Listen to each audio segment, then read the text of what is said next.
Magandang araw po. Narito na po ang magiging lagay ng panahon ngayong araw ng Biyernes, October 25, 2024. At latest update sa Bagyong Christine at paparating na Bagyong Preleon.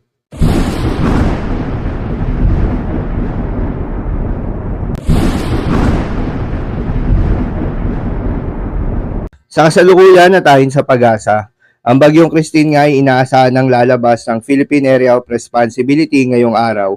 Habang papasok naman ng Philippine Area of Responsibility ang tropical depression na nasa labas ng Philippine Area of Responsibility. Ang Bagyong Christine nga ay huling namataan sa layong 255 kilometers west-northwest ng Bacnotan, La Union o 255 kilometers west-southwest ng Sinait, Ilocos Sur. Taglay ang lakas ng hangin na umaabot sa 95 kilometers per hour malapit sa gitna at pagbugso na umaabot sa 115 kilometers per hour. Kumikilos ito pa west-northwestward sa bilis na 15 kilometers per hour. Samantala, yung tropical depression naman na nasa labas ng Philippine Area of Responsibility ay huling namataan sa layong 2,235 kilometers east of Eastern Visayas. Taglay ang lakas ng hangin na umaabot sa 55 kilometers per hour malapit sa gitna at pagbugso na umaabot naman sa 70 kilometers per hour. Kumikilos pa northwestward sa bilis na 20 kilometers per hour. Inaasahan na papasok ito ng Philippine Area of Responsibility ngayong weekend at papangalanan nitong Bagyong Leon ng Pag-asa. Posible itong lumapit sa Hilagang Luzon at maaring makapekto sa mga susunod na araw. Ayon naman sa Japan Meteorological Agency, ang nasabing tropical depression ay lumakas na nga bilang isang tropical storm na may international name na Kongray.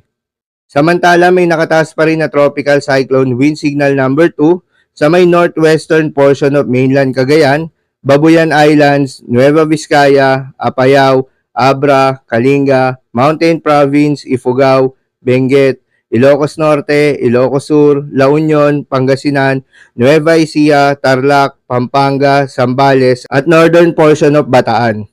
Nakataas rin ang tropical cyclone wind signal number 1 sa may Batanes, nalalabing bahagi ng mainland Cagayan, Isabela, Quirino, Aurora, Bulacan, nalalabing bahagi ng Bataan, Metro Manila, Cavite, Batangas, Laguna, Rizal, Quezon, Occidental Mindoro, Oriental Mindoro, Marinduque, Romblon, northern portion of Palawan, kabilang na ang Calamian, Cuyo at Calayan Islands, Camarines Norte, Camarines Sur at Burias Island. Habang sa Visayas, kabilang naman ang northern portion of Aklan at northern portion of Antique, kabilang ang Kaluya Islands. Asahan pa rin ngayong araw ang moderate to heavy rain sa Pangasinan, La Union, Benguet, Tarlac, Pampanga, Zambales, Bataan, Palawan, Western Visayas, Negros Occidental, southern portion of Negros Oriental at Zamboanga Peninsula. Bukod sa mga lugar na isinailalim sa tropical cyclone wind signal number 1 at 2, ay asahan rin ang mga pagbugso ng hangin na dala ni Bagyong Christine sa Mimaropa, Bicol Region, Visayas, Dinagat Islands, Surigao del Norte, Northern Mindanao, Zamboanga Peninsula, Barm, Soc-Sargen at Davao Region. Pinapayuhan ng lahat ng mga residente sa mga lugar na maapektuhan na maganda at mag-ingat sa posibleng mga banta ng pagbaha at pag-uho ng lupa. Para naman sa magiging track nitong si Bagyong Christine, inaasahan na nga na lalabas ito ng Philippine Area of Responsibility ngayong hapon. Sa extend forecast, may posibilidad na mag-U-turn sa West Philippine Sea ang Bagyong Christine pabalik sa Philippine Area of Responsibility ngayong araw ng Linggo at araw ng Lunes. Nakadepende sa bagyo na nasa silangan ng Philippine Area of Responsibility at ng iba pang weather system ang senaryo na ito. Ang posibleng gawing U-turn ng Bagyong Christine ay hindi nangangahulugan na ito ay muling tatama sa Luzon.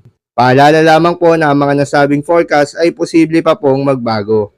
Kaya naman patuloy lamang magantabay sa mga update na ating ilalabas at ng Pag-asa. Para naman sa magiging lagay ng mga dagat baybayin, ayon sa Pag-asa ay may nakataas pa rin na gale warning sa mga seaboards ng Batanes, northern coast of Cagayan, kabilang ang Babuyan Islands, Ilocos Norte, Ilocos Sur, La Union, Pangasinan, Aurora, Zambales, Bataan, Cavite, Batangas, Lubang Islands, Eastern Coast of Cagayan, Isabela, Quezon, kabilang ang Polillo Islands, Metro Manila, Bulacan, Mainland Occidental Mindoro, northern coast of Palawan kabilang ang Calamian, Cuyo, Cagayan Silio Islands, Camarines Norte, Camarines Sur, Catanduanes, Oriental Mindoro, Marinduque, Romblon, Burias Island, Aklan, Antique, Capiz, Iloilo, Guimaras, Negros Occidental at southwestern coast of Negros Oriental.